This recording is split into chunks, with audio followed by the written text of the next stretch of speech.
Okay, I'm picking off where we left off on page 190.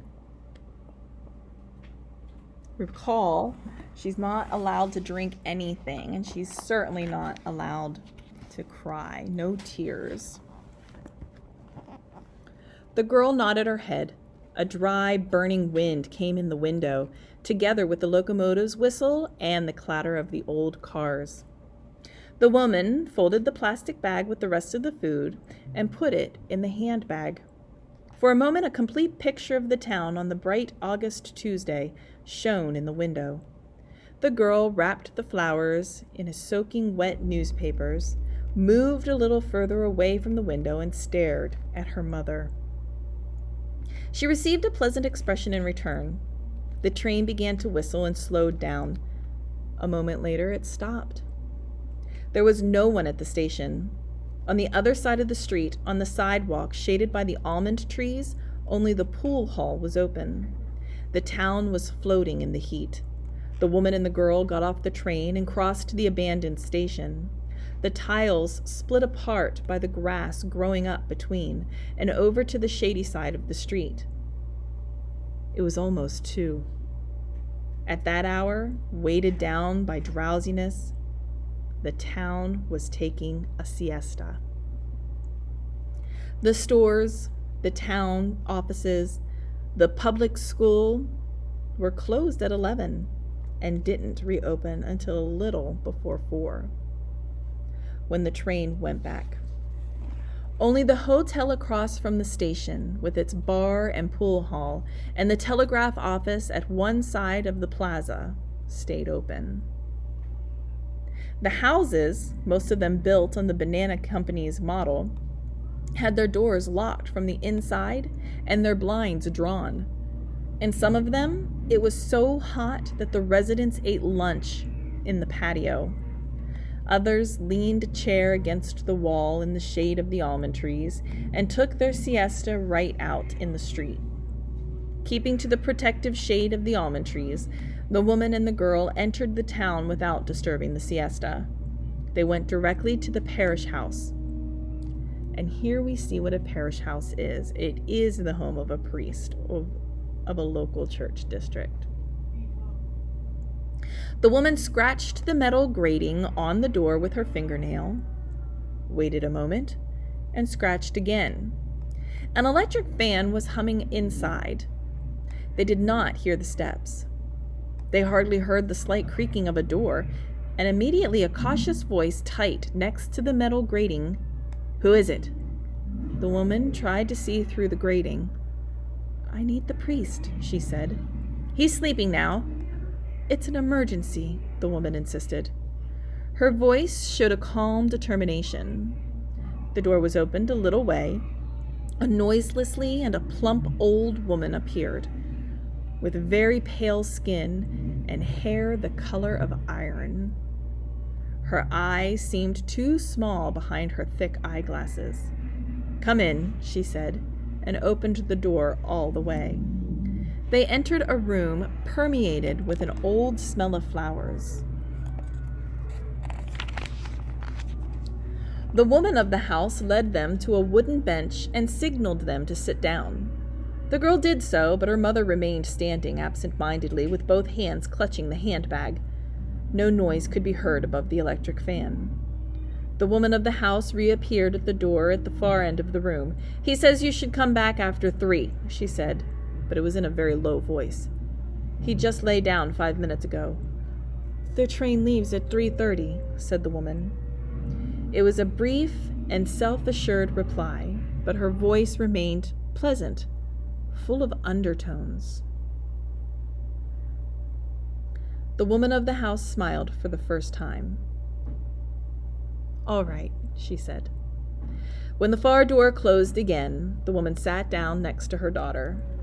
The narrow waiting room was poor, neat, and clean. On the other side of the wooden railing which divided the room, there was a work table, a plain one with an oilcloth cover, and on top of the table a primitive typewriter next to a vase of flowers. The parish records were beyond. You could see that it was an office kept in order by a spinster.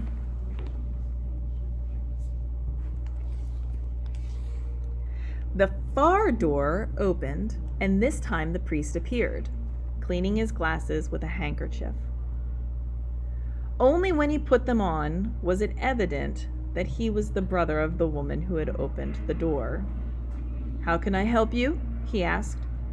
"The keys to the cemetery," said the woman. The girl was seated with the flowers in her lap and her feet crossed under the bench.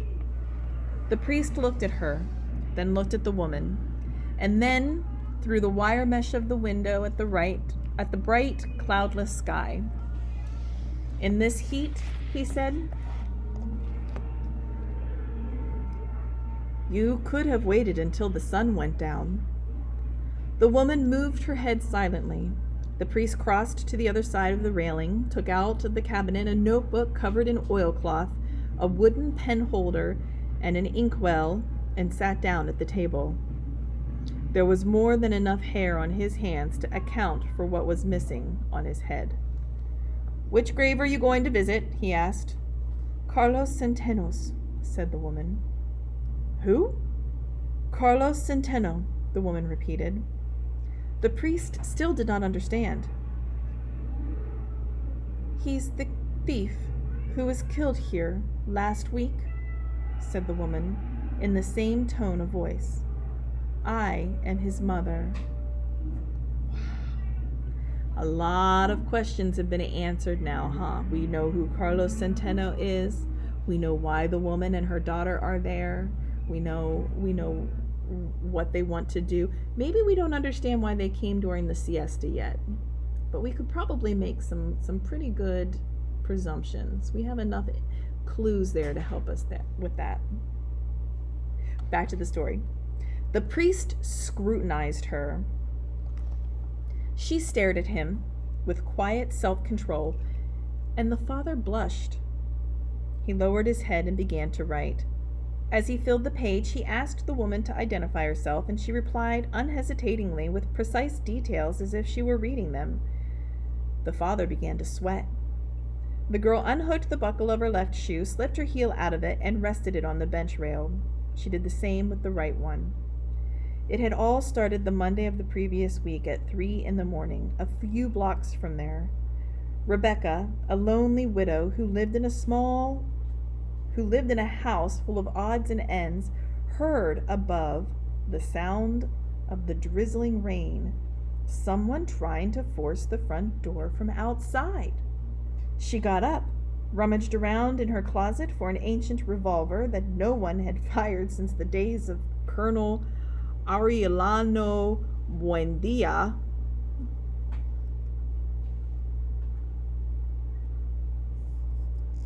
Close. And went into the living room without turning on the lights, orienting herself not so much by the noise at the lock as by a terror developed in her by 28 years of loneliness. She fixed in her imagination not only the spot where the door was, but also the exact height of the lock. She clutched the weapon with both hands, closed her eyes, and squeezed the trigger. It was the first time in her life that she had fired a gun. Immediately after the explosion, she could hear nothing except the murmur of the drizzle on the galvanized roof. Then she heard a little metallic bump on the cement porch and a very low voice, pleasant but terribly exhausted. "Ah, Mother." The man they found dead in front of the house in the morning, his nose blown to bits, wore a flannel shirt with colored stripes, everyday pants with a rope for a belt, and was barefoot. No one in town knew him. "So his name was Carlos Centeno," murmured the father when he finished writing. "Centeno Ayala. It's a Spanish-speaking country. One's first name and surname are, by custom, followed by the mother's maiden name." Oh. "So Centeno Ayala," said the woman. "He was my only boy." The priest went back to the cabinet. 2 big rusty keys hung on the inside of the door. The girl imagined, as her mother had when she was a girl, and as the priest himself must have imagined at some time, that they were St. Peter's keys. He took them down, put them on the open notebook on the railing, and pointed with his forefinger to a place on the page he had just written, looking at the woman. "Sign here." The woman scribbled her name, holding the handbag under her arm. The girl picked up the flowers, came to the railing, shuffling her feet, and watched her mother attentively. The priest sighed. "Didn't you ever try to get him on the right track?" The woman answered when she finished signing. "He was a very good man." The priest looked first at the woman and then at the girl and realized with a kind of pious amazement that they were not about to cry. The woman continued in the same tone. "I told him never to steal anything that anyone needed to eat, and he minded me. On the other hand, before, when he used to box, he used to spend 3 days in bed, exhausted from being punched." "All his teeth had to be pulled out," interrupted the girl. "That's right," the woman agreed. "Every mouthful I ate those days tasted of the beatings my son got on Saturday nights." "God's will is inscrutable," said the father.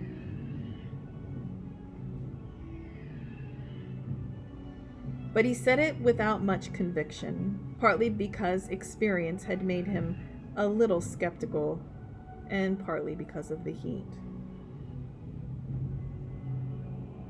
He suggested that they cover their heads to guard against the sunstroke. Yawning and now almost completely asleep, he gave them instructions about how to find Carlos Centena's grave. When they came back, they didn't have to knock. They should put the key under the door, and in the same place, if they could, they should put an offering for the church. The woman listened to his directions with great attention, but thanked him without smiling. The father had noticed that there was someone looking inside, his nose pressed against the metal grating, even before he opened the door to the street. Outside was a group of children. When the door was open wide, the children scattered. Ordinarily, at that hour, there was no one in the street. Now, there were not only children. There were groups of people under the almond trees. The father scanned the street, swimming in the heat, and then he understood. Softly, he closed the door again. "Wait a minute," he said without looking at the woman. His sister appeared at the far door with a black jacket over her nightshirt and her hair down over her shoulders. She looked silently at the father. "What was it?" he asked. "The people have noticed," murmured his sister. "You'd better go out by the door to the patio," said the father. "It's the same there," said his sister. "Everybody is at the windows." The woman seemed not to have understood until then. She tried to look into the street through the metal grating. Then she took the bouquet of flowers from the girl and began to move toward that door, and the girl followed her. "Wait until the sun goes down," said the father. "You'll melt," said his sister, motionless at the back of the room. "Wait, and I'll lend you a parasol." "Thank you," replied the woman. "We're all right this way."